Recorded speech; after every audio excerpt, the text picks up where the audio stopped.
ಇದು ಇಂಗ್ಲೀಷಲ್ಲಿ ಕೋಕಮ್ ಅಂತ ಕರೀತಾರೆ. ನೀವೇನು ಈ ಬೇಸಿಗೆಗಾಲದಲ್ಲಿ ತಂಪಾದ ಪಾನೀಯಗಳನ್ನು ಕುಡಿಲಿಕ್ಕೇನು ಬಳಸ್ತೀರಲ್ಲ ಕೋಕಮ್ ಅಂತೇಳಿ, ಅದು ಇದೇ ಗಿಡದಿಂದ ಬಿಟ್ಟಂಥ ಅದರ ಹಣ್ಣು ಇದು ಕಾಯಿ ರೂಪದಲ್ಲಿ ಉಂಟು. ಇನ್ನೊಂದು 2 ತಿಂಗಳಲ್ಲಿ ಅದು ಸಾಧಾರಣವಾಗಿ ಹಣ್ಣಾಗಿ ಮಾರ್ಪಟ್ಟು ಕೆಂಪು ಕಲರಾಗಿ ಕನ್ವರ್ಟ್ ಆಗ್ತದೆ. ಇದಕ್ಕೆ ಕನ್ನಡದಲ್ಲಿ ಮುರುಗಳ ಕಾಯಿ ಅಂತ ಹೇಳ್ತಾರೆ ಮತ್ತು ಇಂಗ್ಲೀಷಲ್ಲಿ ಕೋಕಮ್ ಅಂತ ಹೇಳ್ತಾರೆ. ಇದು ಹಲವಾರು ಔಷಧಿ ಗುಣವನ್ನು ಹೊಂದಿರುವಂತಹ ಒಂದು ನೈಸರ್ಗಿಕವಾದಂತಹ ಗಿಡ ಅಂತಲೇ ನಾವು ಹೇಳ್ಬೋದು.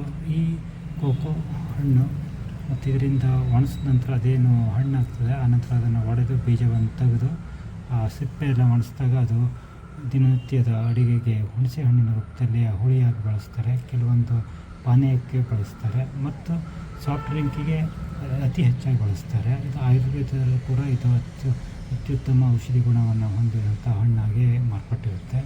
ಇದು ಈಗ ಆರಂಭಿಕ ಹಂತ. ಸುಮಾರು 1 ತಿಂಗಳ ನಂತರ ಇದು ಹಣ್ಣಾಗಿ ಮಾರ್ಪಡ್ತದೆ. ಇದರಲ್ಲಿರುವ ಬೀಜದಿಂದ ಕೂಡ ಎಣ್ಣೆ ಸಮೇತನೂ ತೆಗಿಬೋದು. ಇದು ಹತ್ತಾರು ಉಪಯೋಗವನ್ನು ಹೊಂದಿದಂತಹ ಸಸ್ಯ ವರ್ಗ ಅಂತಲೇ ನಾವು ಇದನ್ನು ಹೇಳಬಹುದು.